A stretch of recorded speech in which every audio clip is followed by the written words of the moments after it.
మేము పోయేసరికి పెళ్ళి అయిపోయింది. అందుకే సీదా తినడానికి అయితే వెళ్ళిపోయామన్నమాట. ఇంకేముంటుందండి పెళ్లి తర్వాత భోజనాలే కదా.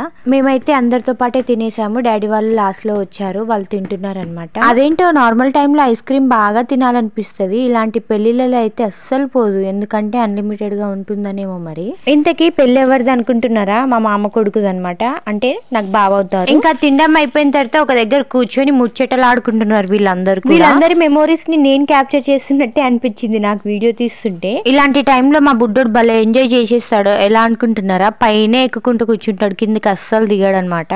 అసలు ఈ పెళ్లిలో మేమే హెవీగా ఉండే, మేము వెళ్ళే అసలు మా ఎంట్రీకే అందరు మమ్మల్ని చూస్తా ఉన్నారనమాట. ఎందుకు అనుకుంటున్నారా? మేమేమో తెలుగు వాళ్ళ పెళ్లిలాగా బాగా రెడీ అయి వెళ్ళాము, కానీ అదేమో క్రిస్టియన్ మ్యారేజ్ అనమాట. క్రిస్టియన్ మ్యారేజ్ ఎలా ఉంటుందో మీకు తెలుసు కదా.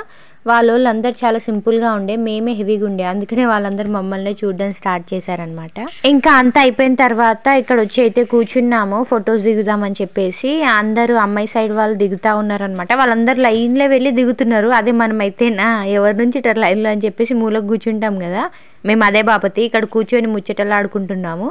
అలా అయినంత అయిపోయిన తర్వాత మెల్లగా వెళ్ళి ఫోటో దిగేసి అయితే వచ్చేసాము. ఇప్పుడు ఈ వీడియోలో చూపిస్తున్న మొత్తం కూడా మా గ్యాంగే, 3 rows కూడా. పెళ్లి కొడుకు పక్కనే నుంచింది కదా బంజారా డ్రెస్ వేసుకొని, తను మా అమ్మమ్మ, అంటే పెళ్లి కొడుకు వాళ్ళ నానమ్మ. ఎంతో ఆశపడింది నా మనవడి పెళ్లి చూడాలి, పెళ్లి చేపియాలి అని చెప్పేసి. ఫైనల్లీ చూసేసింది, అయిపోయింది. ఇంకా మా బుడ్డోడైతే తెగ ఫోటోలు దిగేశాడు. తర్వాత నేనైతే నా తొట్టి గ్యాంగ్ని తీసుకొని వచ్చి ఇక్కడ ఫోటోలు అయితే దింపేశాను, ఎందుకంటే మెమరీస్ ఉండాలి కదా ఎక్కడైనా సరే వెళ్ళినప్పుడు.